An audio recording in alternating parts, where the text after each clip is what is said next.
ओम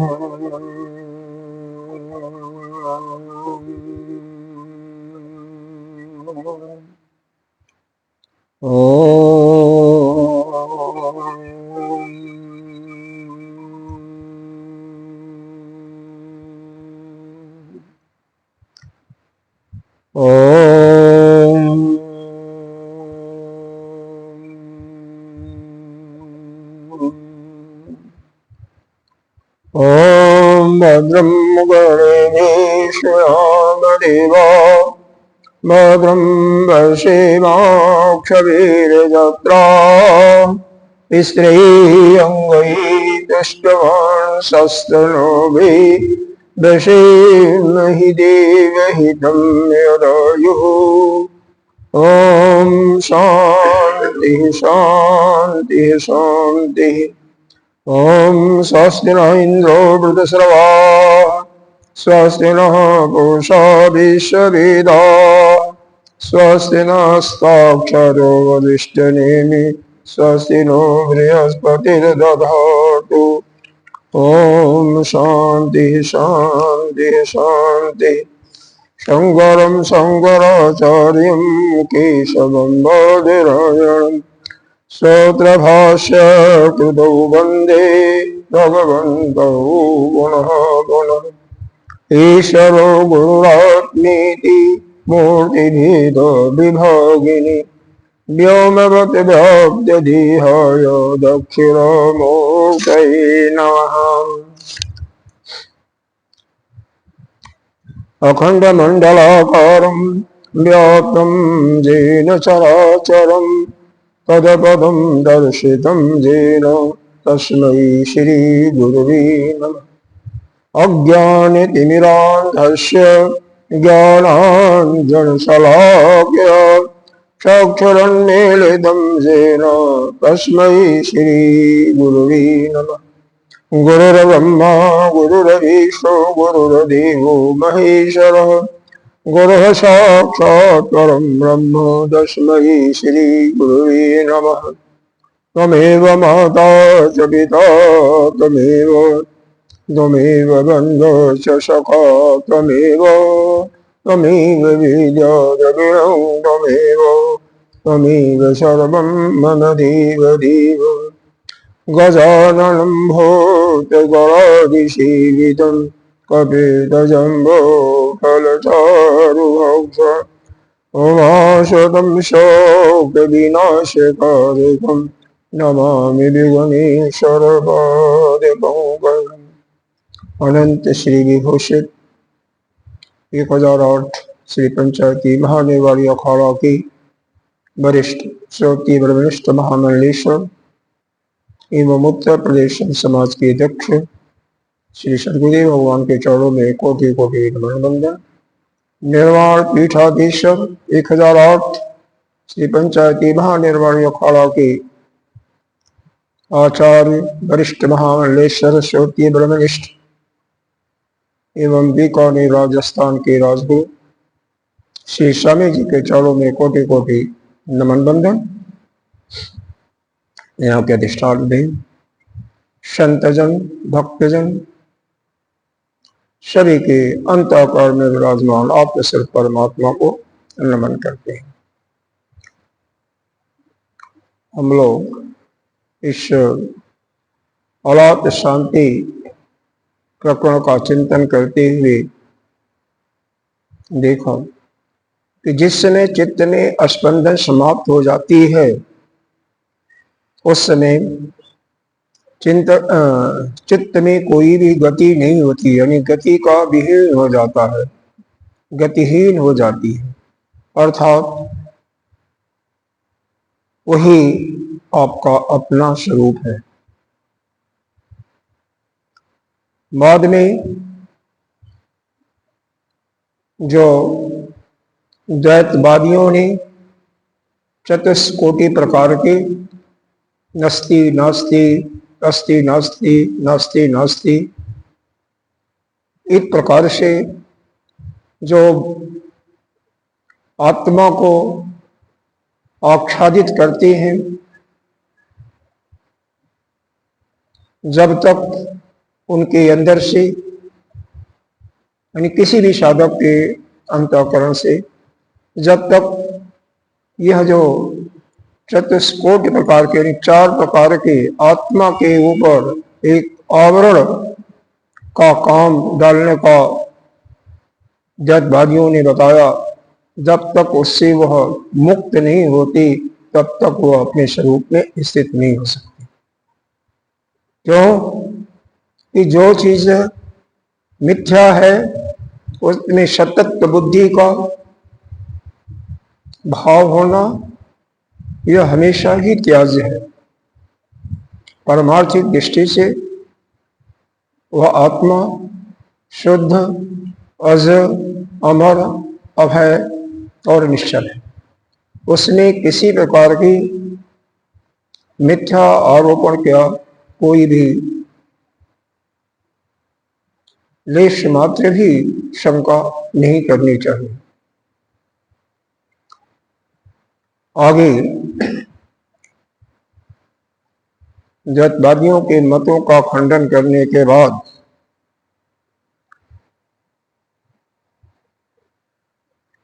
जो सिद्धांत पक्ष के हैं, इन्होंने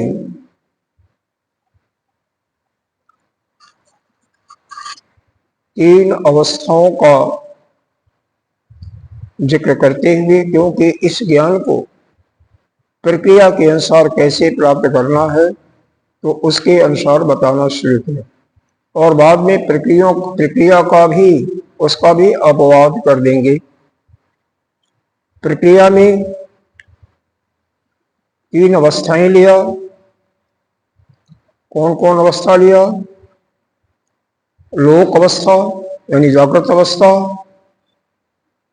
फिर शुद्ध लोक अवस्था अर्थात स्वप्न अवस्था, और तीसरा लोकोत्तर अवस्था अर्थात सुषुप्ति अवस्था। यह तीनों अवस्थाएं जो हैं यह ज्ञेय कोटि के अंदर आते हैं, मतलब इनके विषय में जानना चाहिए। इनका जो परिभाषा दिया गया इनको ज्ञेय कहा गया है और इनको जो जानने वाला होता है, जिस ज्ञान के द्वारा इनको जाना जाता है उसी को ज्ञान कहते हैं। तो किसी के द्वारा तो जाना जाएगा तो कोई न कोई तो ज्ञान होगा, तो जो ज्ञान है उसी को ज्ञान कहते हैं। अब अगली कारिका में तुरीय अवस्था के विषय में विचार किया जाएगा। ये तीनों अवस्थाएं जो हैं जागृत, स्वप्न, सुषुप्ति, यह तीनों ज्ञान और ज्ञेय, लेकिन तुरीय अवस्था क्या है? वह विज्ञेय है। तो उसका निरूपण इसमें किया गया है। आइए कारिका को पढ़ते हैं। 88वीं कारिका। अवस्थ तो अभी यह हुआ नहीं है ना? 88 तो नहीं हुआ ना? हाँ, कोई बात नहीं। अवस्तु अनुपलम्भं च लोकोत्तरम इति अस्मृतम् ज्ञानम ज्ञेयं च विज्ञेयं सदा बुद्धि प्रकीर्तितम्।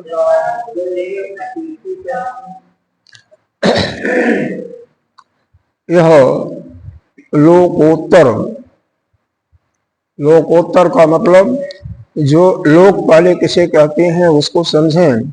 जहां पर जाकर के जीव अपने कर्मों का भोग करता है उसे लोक कहते हैं।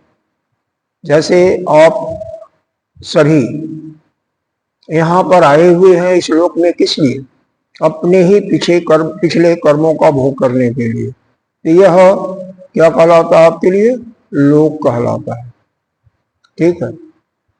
और लोक और शुद्ध लोक के बाद, क्योंकि जो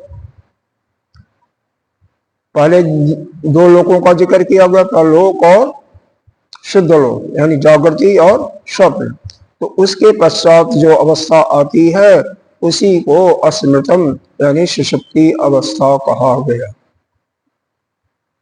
इतना तो मालूम है कि सपने के बाद गाढ़ी निद्रा अगर आ जाती है वही सुषुप्ति अवस्था है।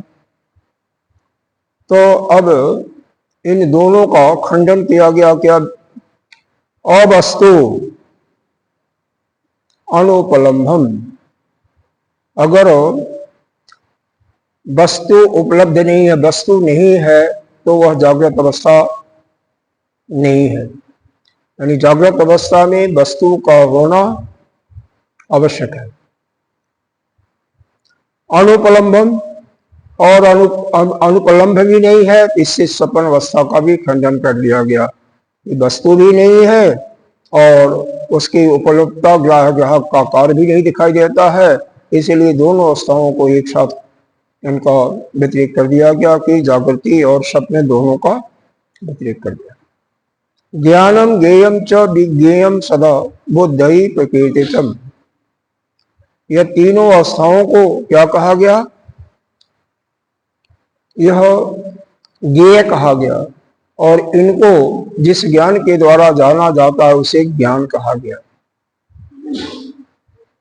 और चौथी अवस्था जो है, जो जानने योग्य है विद्वानों के द्वारा, बुद्धि विज्ञानों के द्वारा सर्वदा जानने योग्य है, उसी को क्या कहा गया? तुरीय या तुरीय रूप, उसी का निरूपण किया गया। यह तो कार्य का अर्थ हुआ। भाष्य देखें, अवस्तु अनुपलम्भम च ग्राह्य ग्रहण वर्जितम इति एतद, यानी जहां पर वस्तु भी नहीं है और उसकी उपलब्धि भी नहीं है, अर्थात न ग्राह्य ग्रहण का वहां पर भाव कोई नहीं होता, यह जो अवस्था है इसे लोकोत्तर अवस्था कहते हैं। लोकोत्तरम अतएव लोकातीतम, लोकोत्तर का ही नाम दिया लोकातीतम, यानी तीसरी अवस्था जो लोकोत्तर है या लोकातीतम अवस्था है, उसमें कोई वस्तु भी नहीं होती है और उसका अनुपलम्भन भी नहीं होता है। तो जब वस्तु भी नहीं होती, ग्रहण का कोई क्रिया भी नहीं होती तो उसी को कहते हैं सुषुप्ति अवस्था। आपको पता है कि गाढ़ी निद्रा में कोई भी मन बिल्कुल सोया हुआ होता है, शांत होता है, कोई भी क्रिया नहीं करता है, इसीलिए वहां पर न वस्तु और न तो उसके उपलब्धि का कोई क्रिया होता हुआ प्रतीत होता है। किसी को प्रतीत तो नहीं होता। किसी को अगर गाढ़ी निद्रा आ जाए तो कोई क्रिया होता हुआ भी प्रतीत नहीं होगा, जिसको प्रतीत होता है उसका मतलब वह सुषुप्ति अवस्था नहीं है, वो सपने में ही है। अभी शब्द बहुत कार्यक्रम में आसान है, लेकिन यह है कि अपने अंदर इसको ग्रहण कर लेना, बस यही मेन चीज है। ग्रहण विषयो ही लोकास्त तदभावात् सर्व प्रकृत बीजम सुषुप्तिम इति एतद एवं अस्मृतम कह रहे हैं। जहां पर ग्राह्य और ग्रहण का विषयों का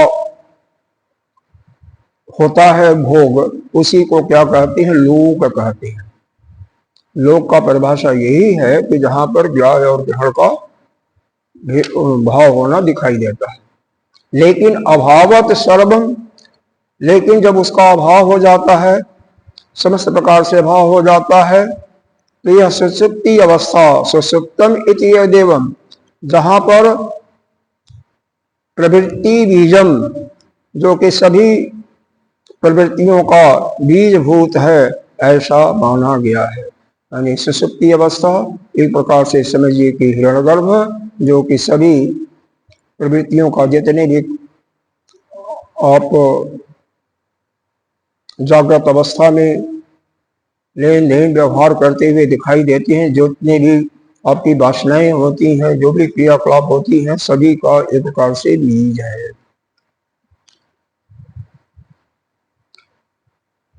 तो यह केवल इस पैराग्राफ में सुषुप्ति अवस्था का परिभाषा बताया गया, लोक का और लोकोत्तर का परिभाषा। यानी जहां पर वस्तु भी होती है, उपलब्ध होती है, ग्रह ग्रहण का भाव होता रहता है, उसको लोक कहते हैं।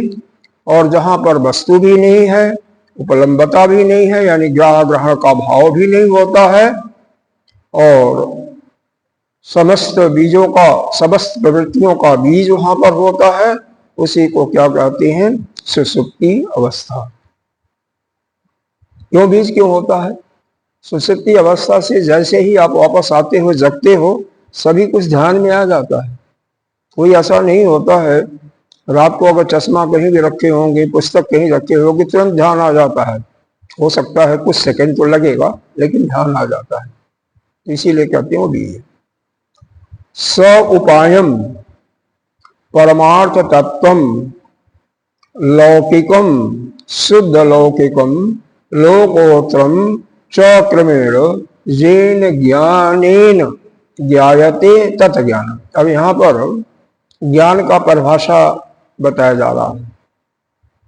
ज्ञान का परिभाषा क्या है? उपाय सहित, स उपाय मतलब उपाय के सहित परमार्थ तत्व तथा लौकिक शुद्ध लौकिक वह लोकोत्तर का क्रमशः येन ज्ञानेन जिसके द्वारा ज्ञान होता है, उसी को हम क्या कहते हैं? ज्ञान। जिसके द्वारा लोक का, लोकोत्तर का और शुद्ध लोक का ज्ञान होता है, उसी को क्या कहते हैं? ज्ञान। और क्या है? ज्ञेयम एतान एव त्रीण। और ये जो तीनों अवस्थाएं हैं, कौन कौन? जागृत, स्वप्न, सुषुप्ति, इसको ज्ञेय कहते हैं। समझ में आ रहा ना? ज्ञेयम, उसको ज्ञेय क्या? एतान एव त्रीण, मतलब उन तीनों अवस्थाओं को, जागृत, स्वप्न और सुषुप्ति को क्या कहा गया? ज्ञेय। हाँ, परिभाषा है। क्योंकि परिभाषा वगैरह थोड़ा सा मालूम होता है तो कहीं शंका नहीं होती, बस इसलिए। एतद व्यतिरेकेण ज्ञेय अनुपत्तते, कह रहे हैं सर्व प्रवादुक, जितने भी प्रवादुक कहते हैं, जो तार्किक हैं या जो वादी हैं, द्वैतवादी, उनके वादियों का क्या करते हैं? कल्पना वस्तुओं, जो कल्पित वस्तुओं की कल्पना करके, जो वस्तुओं की वह कल्पना करते हैं द्वैत, क्योंकि द्वैत भाव में कोई न कोई वस्तु होती है जो नहीं, इस आत्मा के अतिरिक्त तो कुछ होता ही है, तभी तो द्वैत हुआ। नहीं तो केवल आत्मा हो तब तो द्वैत होगा ही नहीं होगा। तो कह रहे हैं कि वह इसी के अंतर्भूत होता है, उसके सिवा कहीं नहीं होता है। और एतद व्यतिरेकेण ज्ञेय अनुपत्ति, यहाँ पर भी ज्ञेय की कोई अनुपत्ति नहीं होती है। विज्ञेयम, अब विज्ञेयम की परिभाषा दे रहे हैं। विज्ञेय किसे कहते हैं? परमार्थ सत्यम। विज्ञेय जो है वह परमार्थ सत्य रूप है, सत्य स्वरूप है, सत्यम ज्ञान अनंतम ब्रह्म। तुर्या, वही तुर्य अवस्था है। आख्या मतलब तुर्या कहा गया है, वह कैसा है? अद्वय, अजम, आत्म तत्वम इति अर्थ। मतलब वह तुर्य अवस्था जो है, अद्वय, अज और आत्म तत्व, ऐसा उसका अर्थ है कि वह परमार्थ सत्य जो है तुर्य अवस्था, वह अज है, अजन्मा है, अद्वैत है, अद्वय है, और आत्म तत्व से उसका निरूपण किया जाता है। भाष तो कोई शब्दों का अर्थ तो कोई मुश्किल नहीं हो रहा है समझने में। सदा सर्वदा, सदा देखो, सदा अर्थ आया है ना, सदा शब्द आया है कहां पर? कर्क में, तो इसका अर्थ बताया सर्वदा। एतत् लौकिक आदि विज्ञानतम बुद्धि, कह रहे हैं यह जो बुद्धि जो है, विद्वान लोग हैं।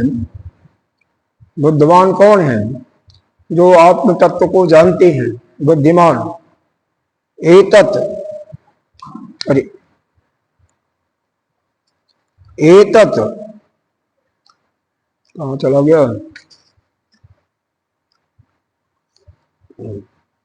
एतत् लौकिक, यहाँ पर लौकिक आदि कह दिया गया, तो इसको कहिए लोक, लोक, शुद्ध लोक और लोकोत्तर, ये तीनों अवस्थाओं का, यानी जागृत, स्वप्न और सुषुप्ति।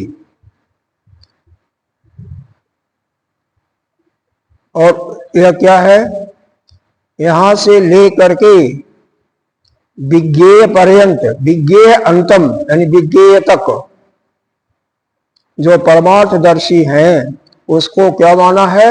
सदा मतलब सर्वदा परमार्थ दर्शी। परमार्थ दर्शी का अर्थ लगाया ब्रह्म विधि, यानी ब्रह्म को जानने वाले, वह परमार्थ तत्वदर्शी या ब्रह्म को जानने वाले। इन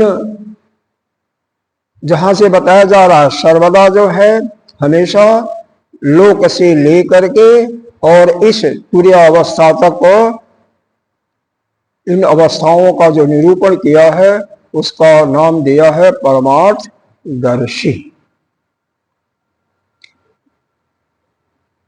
क्योंकि इस पूरे कारिका में चार चीजें आई हैं। क्या क्या आया है? ज्ञान, ज्ञेय, विज्ञेय, और बाद में आया है वह परमार्थदर्शी या ब्रह्म का ज्ञान। ये चार चीजें आई है। तो ज्ञान किसे कहा गया? जो तीनों अवस्थाओं जो हैं, कौन कौन? जागृत, स्वप्न और सुषुप्ति, जिसके द्वारा इन तीनों अवस्थाओं का बोध होता है उसी को ज्ञान कहते हैं। ठीक। और यह तीनों अवस्थाओं का नाम क्या है? ज्ञेय है। इन तीनों अवस्थाओं को ज्ञेय कहते हैं। विज्ञेय जो है इससे अलग, इन तीनों अवस्थाओं के अलग, जो अपना आत्म स्वरूप है, आत्म तत्व है, जो कि अद्वैत है, अज है और अमर है, वह जो है विज्ञेय है। ठीक है। और बाद में बताया कि अंतिम पैराग्राफ में कि यह परमार्थ तत्व का जो विज्ञेय है इसको कौन जानता है? जो तत्वदर्शी लोग हैं या ब्रह्मविद जो हैं वह इसको जानते हैं। कहाँ से? जैसे ऊपर से लेकर के जहां पर से लोक अवस्था का, जागृत अवस्था का वर्णन किया, वहां से यह विज्ञेय तक, यहाँ तक सदा सर्वदा इन्होंने निरूपण किया हुआ है। मतलब इसका जो निरूपण किया हुआ है, इसको जो बताया गया है या इसकी जो व्याख्या की गई है, यह ब्रह्म को जानने वाले विद्वानों के द्वारा की गई है। यह तीनों अवस्थाओं का और तुर्यावस्था का वर्णन उनके द्वारा किया गया है। तो मेरे ख्याल से अर्थ तो समझ में आ गया। आप तो कर सब कुछ जानते ही हैं, कोई दिक्कत तो नहीं है। अर्थ में भाव के समझने में कोई दिक्कत है? नहीं महाराज जी? हाँ, चौथा उसको अवस्था का नाम दे करके तुरिया स्वरूप दिया हुआ है। तुरिया स्वरूप दिया है ना, तुरिया लेकिन बोलचाल में तुरिया अवस्था कहते हैं उसको, बोलचाल में उसको कहते हैं, लेकिन यहाँ पर शास्त्र के अनुसार उसको रूप नहीं दिया हुआ। आप तो किताब भी नहीं, आपके पास किताब अगर अब तो बनती नहीं हो रहा, तो 2-4-10 दिन और है। बिना किताब के नहीं होता काम। ज्ञाने च त्रिविधि। अब इसके बाद यहां पर क्या बता रहे हैं? जो त्रिविध ज्ञेय यानी अब तीनों अवस्थाओं और उनके जिसके द्वारा उनको जाना जाता है, उस ज्ञान, उन दोनों को जो जानता है वही सर्वज्ञ है। यानी जो ब्रह्मविद, जैसे पीछे बताया गया जो ब्रह्मविद जो इन तीनों अवस्थाओं को यानी ज्ञेय को और जिसके द्वारा जाना जाता है ज्ञान को, वहां से लेकर के तुरीय अवस्था विज्ञेय को जाना, वही जो है क्या है, वही ब्रह्मविद है। वही अब यह बताया जा रहा, वही ब्रह्मविद, वही सर्वज्ञ है, यानी सब कुछ वही है, या वह अपना स्वरूप ही है। इसी को बताने के लिए अगला करता है।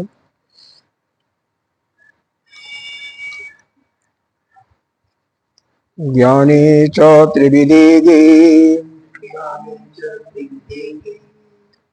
क्रमेण विदति स्वयं सर्वज्ञता हि सर्वत्र भवति इह महाधिय ज्ञाने च त्रिविदेगे क्रमेण विदति स्वयं सर्वज्ञता हि सर्वत्र भवति इह महाधिय। यहाँ पर महाधिय शब्द का अर्थ समझ लें। महाबुद्धिमान जो होता है यानी तत्वदर्शी को ही महाधीय कहते हैं। जो तत्वदर्शी होता है उसी को महाधीय कहते हैं, यानी महान विद्वान या महान बुद्धिमान। हाँ, और यहाँ पर इसका अर्थ देख लीजिए। ज्ञाने च त्रिविधे गे, ज्ञान और तीनों प्रकार के जो गे हैं, तीन जो गे हैं कौन कौन, जागृत स्वप्न सुषुप्ति। यहाँ पर ज्ञाने को भी उसी विभक्ति में डाला है। नहीं, इसको देखो, यह संस्कृत का रूप नहीं आप लोगों को आता, नहीं आता ना, संस्कृत का रूप तो नहीं आता ना, नहीं आता, संस्कृत का रूप तो नहीं आता, संस्कृत का रूप नहीं आता ना, नहीं आता। लेकिन इतना समझें, जैसे त्रिविधे में है, ज्ञेय में है, वैसे ही ज्ञाने में भी है, ज्ञाने में भी है। इसका मतलब तीनों एक जैसे ही भाव को प्रदर्शित करते हैं। तो यहाँ पर इसके कारण से इस संत लोग इसका अर्थ लगाते हैं कि ज्ञान भी तीन प्रकार का होता है। कौन कौन, जागृत अवस्था का ज्ञान अलग, अरे भाई अलग अलग तो उनका अभिमानी देवता भी माना गया है ना, ज्ञान का जागृत का विश्व, स्वप्न का तेजस और सुषुप्ति का राग। तो उसी प्रकार से जागृत अवस्था का अलग ज्ञान, हालांकि एक ही ज्ञान है, अलग नहीं है, लेकिन हाँ समझाने के प्रक्रिया के लिए बाद में बताया जाएगा तीनों अवस्थाएं भी जो हैं, ये जागृत स्वप्न सुषुप्ति, यह केवल कल्पित ही है, कल्पना मात्र है, और इनका अपवाद कर दिया जाएगा, अभी आगे ही अगले कार्यक्रम में कर दिया जाएगा। तो इस प्रकार से चाहे सुषुप्ति का ज्ञान है या जागृत और स्वप्न का तीनों ज्ञान और तीनों प्रकार की अवस्थाएं क्रमेण विदते स्वयं, इसको तीनों को जान लेने पर, क्रमशः जान लेने पर इस लोक में उस महाबुद्धिमान जो है, महाधीय जो है, उसके लिए कुछ और नहीं रहता, वही सर्वज्ञ कहलाता है। क्योंकि सब कुछ यही है, इसलिए वह सर्वत्र सर्वज्ञता सर्वज्ञता हो जाता है। सर्वज्ञ किसे कहते हैं, जो माया के उपाधि उपहि जो चेतन, मतलब जो माया के कारण जितने भी ज्ञान हैं सब कुछ उसको विदित हो जाता है।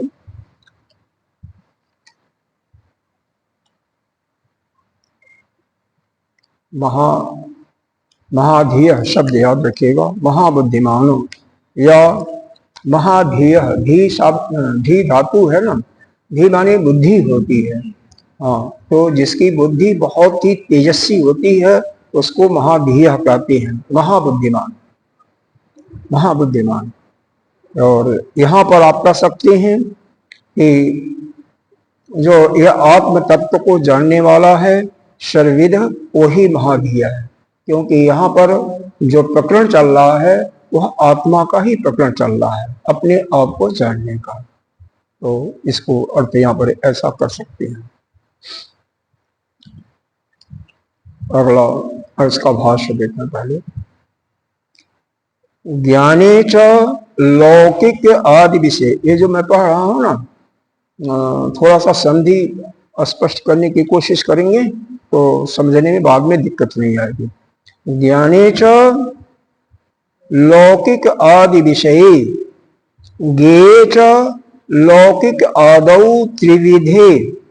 अब जहां तीन विधा आ गया, इसका मतलब वही क्या आ गया, लौकिक आदि भी लिखा हुआ है, तो लौकिक, शुद्ध लौकिक और लोकोत्तर, यह तीनों हो गया।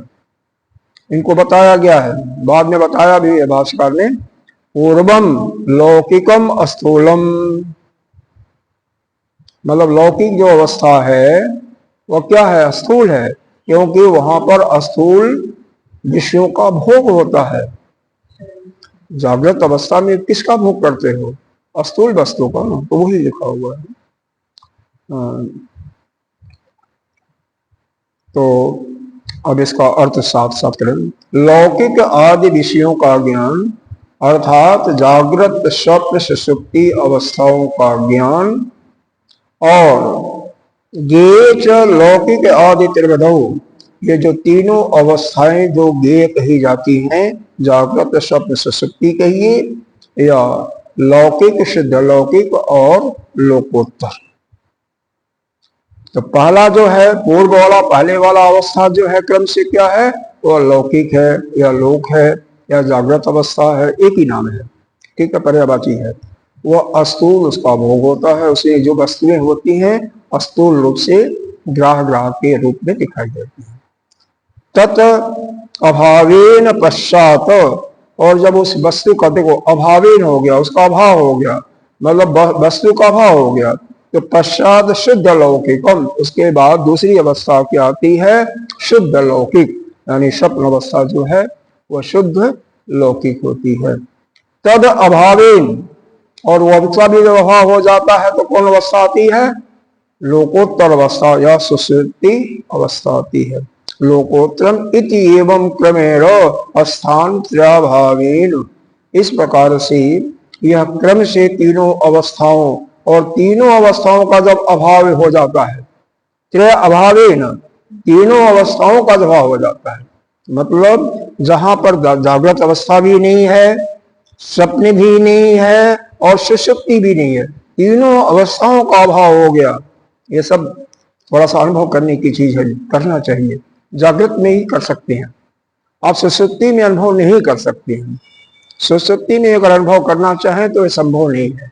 जागृत में आप इंद्रियों को, मन को, सबको, हाँ, सबका व्यतिरिक्त कर दीजिए, कोई वस्तु, कोई भी मन में विचार नहीं है, एक प्रकार से समाधि की अवस्था आ गई है, तो उसको भी हटा दीजिए, उसका भी निराकरण कर दीजिए, तो क्या आ जाएगा, वही परमार्थ तत्व, वही जो शुद्ध ब्रह्म है, आप उसी का आपको अनुभव होगा।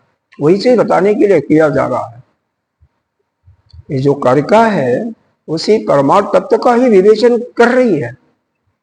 इन तीन अवस्थाओं को हटा दो, तो कैसे होगा, जागृत में ही ध्यान के माध्यम से या श्रवण मनन निध्यासन के माध्यम से ही होगा, धीरे धीरे होगा निराकरण एक एक अवस्थाओं को। अब जागृत अवस्था क्यों है, कब है, परिभाषा आपको मालूम है, जहां पर वस्तु का लेन देन हो रहा है, वस्तु का लेन देन कुछ नहीं कर रहे हैं, शांत बैठे हैं, तो जागृत अवस्था समाप्त हो गई। सूक्ष्म का भी कोई लेन देन नहीं हो रहा है, क्योंकि आपके अंदर कोई विचार ही नहीं चल रहा है, वो उसका भी हो गया कल्याण, उसका भी निराकरण कर दिया। फिर सुषुप्ति अवस्था, कोई लेन देन, वस्तु भी नहीं है, प्रलंबता भी नहीं है, सुषुप्ति भी नहीं है, सुषुप्ति उसी को कहते हैं ना। अब उसको भी जब निराकरण कर दोगे तो क्या हो जाएगा, वही तुरीय अवस्था आ जाएगी, और वही आप हो, वही परमार्थ तत्व है, वही आत्मा, उसी को बताने के लिए किया गया। और यह जो ज्ञान, यह भी ठीक है भाई, यह सहायक तो है ना, ये जो परोक्ष ज्ञान आपको हो रहा है यह सहायक है, किसमें, अपने स्वरूप को जानने में। वास्तव में ऑब्जेक्टिव क्या है, उद्देश्य क्या है, अपने स्वरूप को जानना। इसका मेन ऑब्जेक्टिव यही है कि आप अपने स्वरूप को जानिए और उसमें स्थित हो जाइए, उसी में रहिए बस। तो उसी को समझाने की प्रक्रिया बता रहे हैं।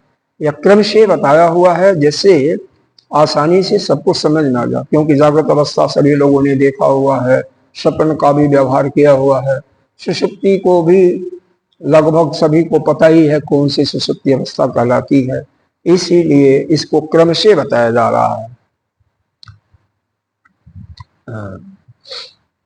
जब इन तीनों अवस्थाओं का अभाव हो जाता, त्रय अभावेन, स्थान त्रय अभावेन, तीनों का जब अभाव हो जाता है तो वही परमार्थ सत्य, यानी परमार्थ सत्य का कौन सा परमार्थ सत्य?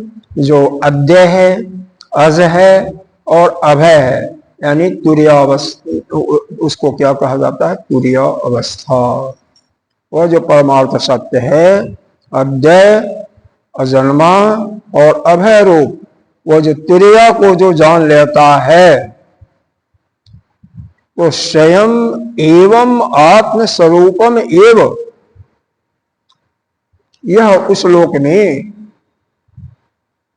उसको सर्वदा सर्वज्ञता, व सर्वज्ञ होने का मतलब सर्वदा स्वयं अपने आत्म स्वरूप में ही रहता है, सर्वज्ञ स्वरूप हो जाता है। कैसे? जागृत का निराकरण किया, फिर स्वप्न का निराकरण किया, कोई लेन देन नहीं हो रहा है, न वस्तु का बिना वस्तु का भी, फिर सुषुप्ति का भी निराकरण हो गया, और फिर आप आ गए, आपके पास कोई वृत्ति नहीं चल रही है, वृत्ति ही नहीं चल रही है, तो वही आपका तीनों अवस्थाओं का अभाव होने के बाद वही तुरीय अवस्था हो जाती है, जो कि वही अद्वैत है, अजन्मा है, अभय स्वरूप है स्वयं। और वह क्या है? स्वयं आपका अपना स्वरूप ही है, और उसको जो जान लिया वही सर्वज्ञ है। सर्वस्व असौ यस्य सर्वज्ञ तद अभाव तद भाव सर्वज्ञता, उसी की भाव रूपा सर्वज्ञता प्राप्त होती है। सर्वस्व असौ यस्य सर्वज्ञ भाव, वह सभी का भाव रूपा वह सर्वज्ञता प्राप्त होती है। यह अस्मि लोके भवति, यह इसी लोक में होता है, दूसरे लोक में नहीं हो सकता है। इसका भी ज्ञान कहाँ होगा? इसी लोक में। और कोई चाहे दूसरे लोक में इसका ज्ञान होगा तो वह अपवाद स्वरूप होता है। भाई ब्रह्मलोक में एक तो होता है, क्योंकि ब्रह्मा को खुद गीता में बताया गया है, उपनिषदों में बताया गया है, लेकिन ब्रह्मलोक को पाना ही बहुत मुश्किल है।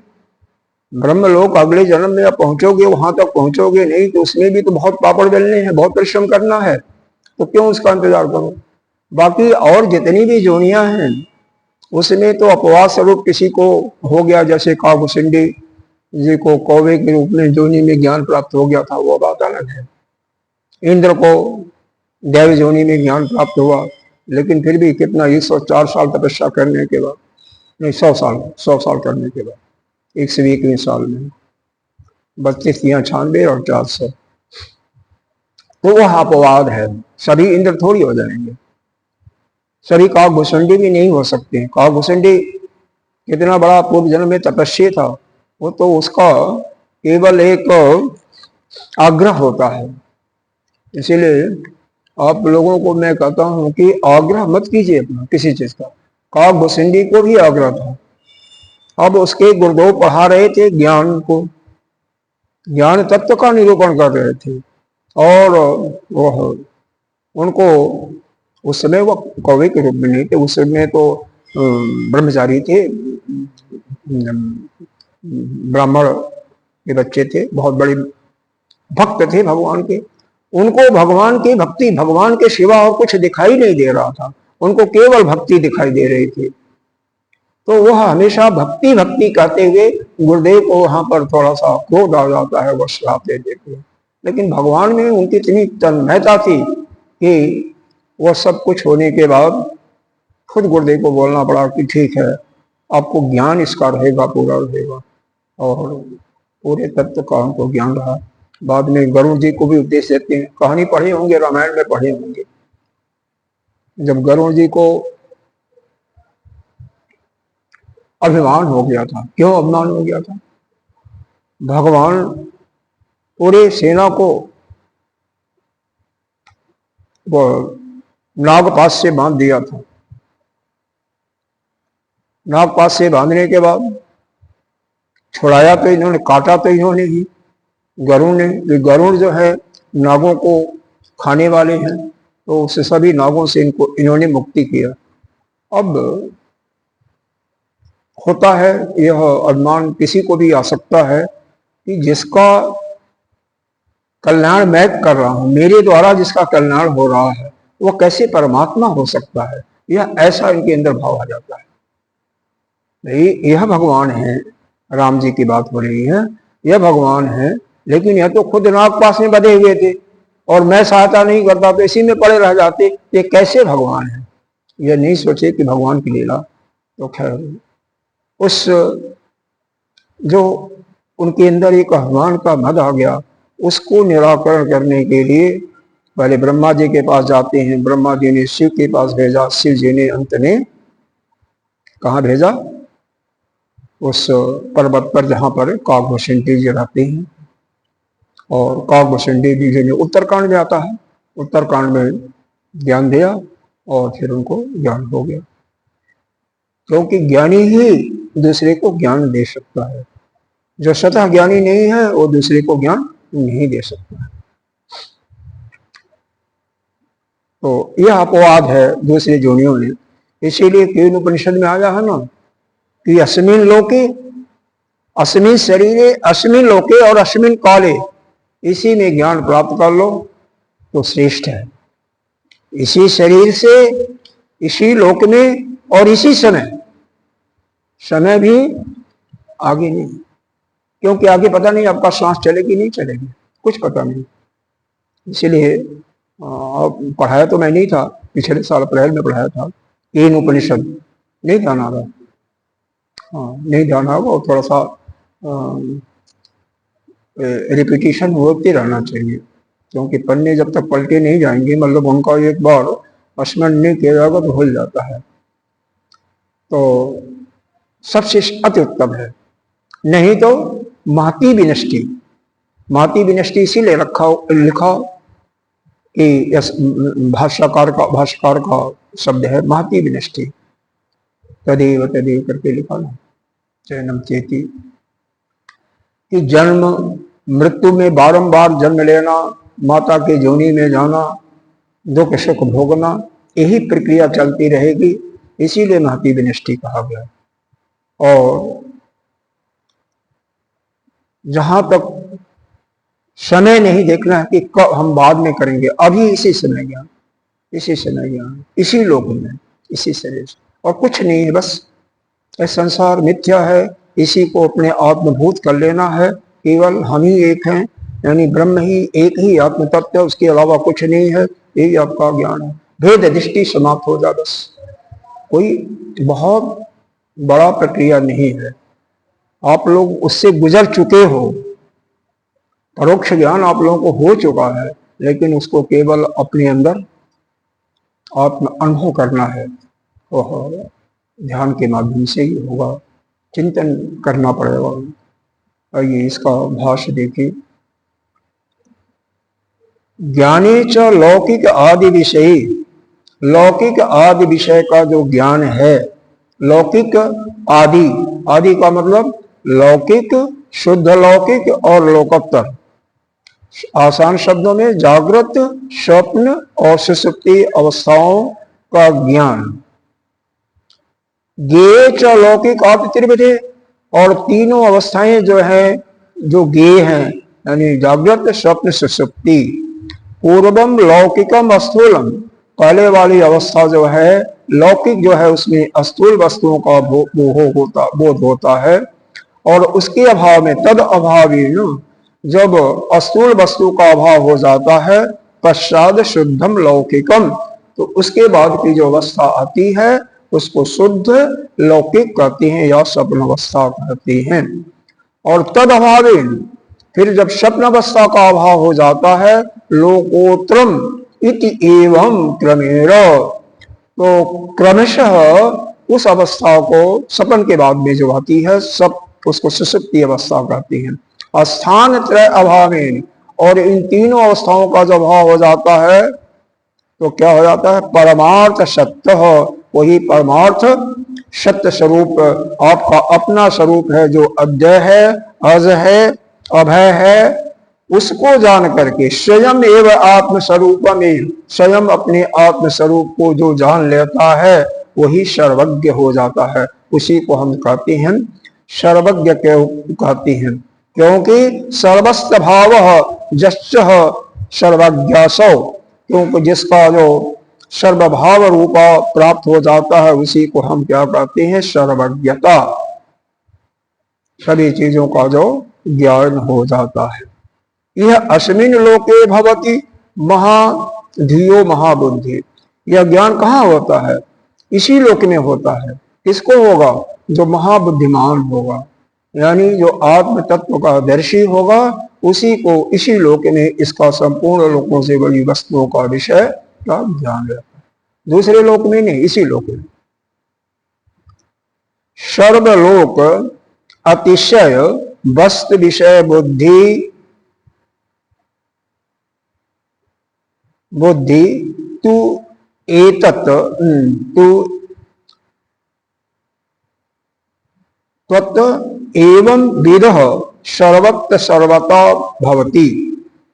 तात्पर्य इसका यह हुआ कि स्वरूप का एक बार ज्ञान हो गया, बुद्धि तत्विदः तत्विदः, तो अपने बुद्धि से, मतलब अपने आप ही, बुद्धि से नहीं होता है बल्कि अनुभव होता है। तो एक बार अपने स्वरूप का जिसको अनुभव हो जाता है वह हमेशा के लिए होता है, फिर वह ज्ञान का अभाव नहीं होता।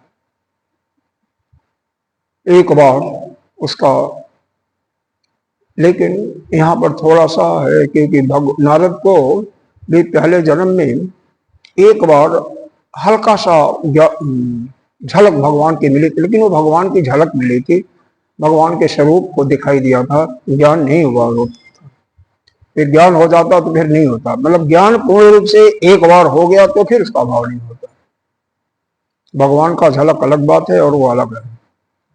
सकृत विदिते स्वरूपे व्यभिचार अभाव इति अर्थ, क्योंकि सकृत विदिते, सकृत विदिते स्वरूपे व्यभिचार, मतलब व्यभिचार न होने के, व्यभिचार अभावा, जब व्यभिचार नहीं होता, व्यभिचार का अभाव हो जाता है, तभी उसकी हम क्या कहते हैं? उसकी सर्वज्ञता। वही ये व्यभिचार का मतलब ही समझ लो ना, व्यभिचार का क्या मतलब। जैसे आत्म तत्व का आपको ज्ञान हो गया तो क्या हो गया? आपका अद्वैत है, आप हम ही हैं, हमारे अतिरिक्त और इस सृष्टि में कोई नहीं है, हम ही हैं, हम ही ब्रह्म हैं, नित्य शुद्धवती मुक्त है। तो यह जो भेद दर्शन वो नहीं होता है कभी भी, उसका हमेशा के लिए अभाव हो जाता है, उसका व्यभिचार नहीं होता है, तो फिर वह जो है वही सर्वज्ञता का ज्ञान आपको हो जाता है। आप सर्वज्ञ कहलाते हो, यानी अपने स्वरूप का दर्शन, अपने स्वरूप का ज्ञान हो जाता है, फिर वह ज्ञान का क्षय नहीं होता है। एक बार ठीक रूप से अपरोक्ष ज्ञान, परोक्ष नहीं, परोक्ष ज्ञान तो इसको कहते हैं जो पुस्तक से पढ़ करके आपको बताया जा रहा है या ज्ञान हो रहा है, यह परोक्ष ज्ञान है। अपरोक्ष ज्ञान आपको उसका आत्म तत्व का अनुभव हो गया, अनुभव हो गया, और अनुभव चिंतन और ध्यान की गहराई में होगा। जब उसका ध्यान की गहराई में जाकर के आपको एक बार अनुभव हो गया तो फिर वह ज्ञान कहीं नहीं जाता, वह ज्ञान सदा आपके पास रहता है, और फिर आपका पूर्व जन्म का संस्कार भी उसी समय, जितने भी संचित कर्म इत्यादि हैं सब नष्ट हो जाते हैं और आप अपने स्वरूप में रहते हैं। आप उसके बाद अगर लोक व्यवहार के लिए द्वैत अवस्था में आते भी हैं तो कोई बात नहीं, आपको बोध होता है, व्यवहार करते हुए भी जो भी ज्ञानी पुरुष हैं उनको बोध होता है कि हम जो कर रहे हैं यह केवल दिखाने के लिए यह असत्य है, लेकिन हम व्यवहार में केवल व्यवहार कर रहे हैं। इसका ज्ञान पूरा पूरा उनको होता है। ज्ञान ना हो तो फिर बेकार है। न ही परमार्थ भी तो ज्ञानादि ज्ञानोद्भव अभिभव तो यथा अन्येषां प्रादुकानाम, यहाँ पर अन्यवादियों के ज्ञानों का खंडन किया गया है, क्योंकि उनका ज्ञान जो है उद्भव होता है और अभिभव होता है। मतलब एक बार उदय हुआ और एक बार अस्त हुआ। मतलब उनका ज्ञान, जैसे क्षणिक विज्ञानवादियों को यहाँ पर हो गया है, उनका ज्ञान उदय और अस्त होता रहता है, वैसा ज्ञान नहीं है। क्योंकि यह परमार्थ वेत्ता का जो ज्ञान है उसके अंदर कभी उदय और अस्त नहीं होता है। अर्थात एक बार ज्ञान हो जाता है तो हमेशा के लिए वह रहता है, उसमें कोई हरण या क्षरण नहीं होता है। तो यहाँ पर वादियों का जो यह दिखा करके उनके भी मतों का निराकरण तो पहले कर चुके हैं, लेकिन योगाचार ज्यादा वो करते रहते हैं, इसलिए उनको वह एक बार पूर्ण कर दिया। हाँ, आपको अगर ज्ञान हो जाए तो उसका व्यतिक्रम नहीं होगा। जब तक व्यतिक्रम होता है तब तक ज्ञान हुआ नहीं होगा। ज्ञान मान बिल्कुल। देखो दो ज्ञान हो ना, एक तो आपको परोक्ष ज्ञान, परोक्ष ज्ञान तो आपको हो गया। परोक्ष ज्ञान मतलब शास्त्र पढ़ लिया, आपको यह ज्ञान हो गया कि यह आत्मा सत्य है और जो कुछ है यह दिखाई दे रहा है, यह संसार यह मिथ्या है, लेकिन अनुभव नहीं हुआ, अपने अंदर अपरोक्ष ज्ञान हमें नहीं हुआ। तो वह जब अपरोक्ष ज्ञान की अनुभूति हो जाती है, इसी का सत्यत्व का हमें अनुभव हो जाता है, फिर हरण नहीं होता है। हाँ, नहीं हुआ, लेकिन अनुभव भी हो जाए ना, अनुभव की मेन बात है। हाँ, मतलब संसार देखो, यह तो गीता में भी 14वें या 15वें अध्याय भगवान ने स्पष्ट लिखा है, अंतिम श्लोक है सर, कि जब तक इस संसार से पूर्ण वैराग्य नहीं होगा तब तक ज्ञान की प्राप्ति नहीं हो सकती। ठीक है, तो खैर कोई नहीं, हमें करना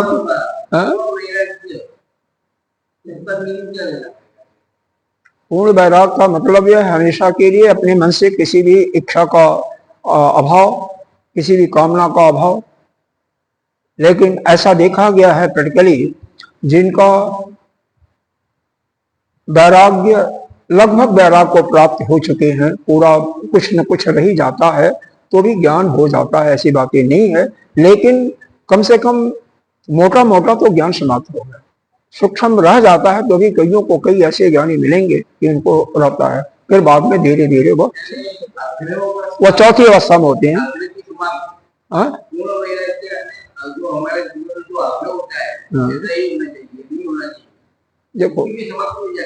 देखो इसमें क्या है, पूर्ण अभाव कर रहे हैं।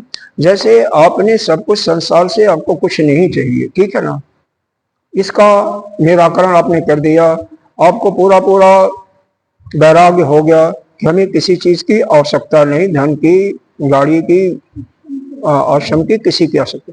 लेकिन थोड़ा सा रह जाता है, पुस्तक का रह गया, अपना वस्त्र का रह गया, छोटा छोटा चीज रह गया, लेकिन अहम भाव चला गया। अहम भाव रहेगा तो नहीं होगा, अहम भाव ही मेन है।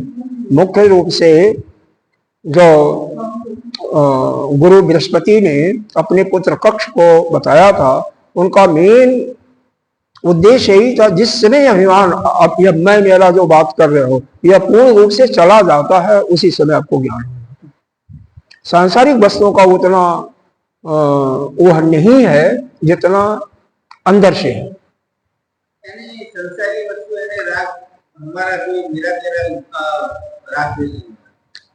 राग दे अभी अगले कार्यक्रम में राग देश की बात की जाएगी, राग देश की बात की जाएगी। इसमें बताया जाएगा कि साधन क्या है, साध्य क्या है, इसको भी आपको परिपक्व करना पड़ेगा और उसमें से राग देश को भी दूर करना पड़ेगा। यह तो जरूरी है। जो गीता जी के 13वें अध्याय में 20 ज्ञानों का वर्णन किया गया हुआ है, उसका हमें धारण तो करना पड़ेगा। क्या करना? अमानित्वम, अधर्मित्वम, अहिंसा, शांति, अर्धमम, आचार्योपासनम, शौचम, आस्थर्यम, आत्मविनिग्रह।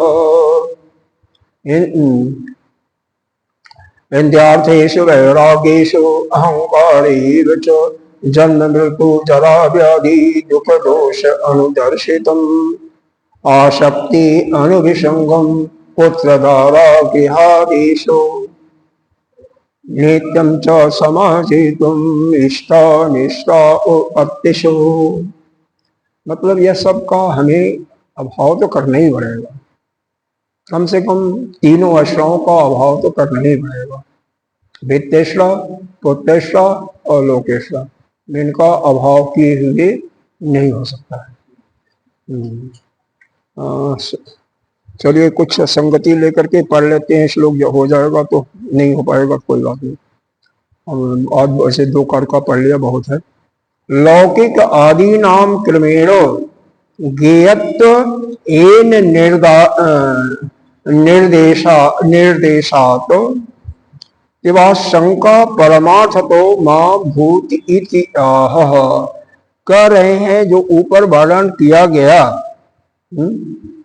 लौकिक आदि को लेकर के, मतलब जागृत स्वप्न सुषुप्ति अवस्था को लेकर के जिसको ज्ञेय बताया गया, उनको जान लेने के कारण जो परमार्थ तत्व है उसका भी अस्तित्व शंका में पड़ सकता है न हो। इसीलिए आगे की बात आगे के कार्य का कही जा रही है।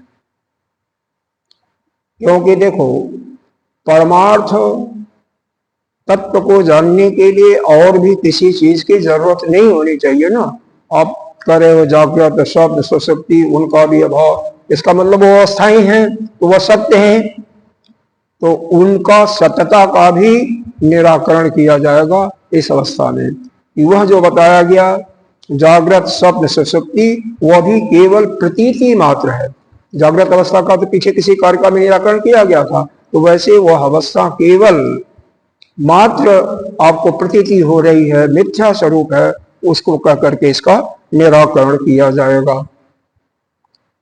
आइए कर्का को पढ़ लेते हैं, फिर उसके बाद इसका बाकी बाद में बात करेंगे। हे अज्ञेय आप्य पाक्यानि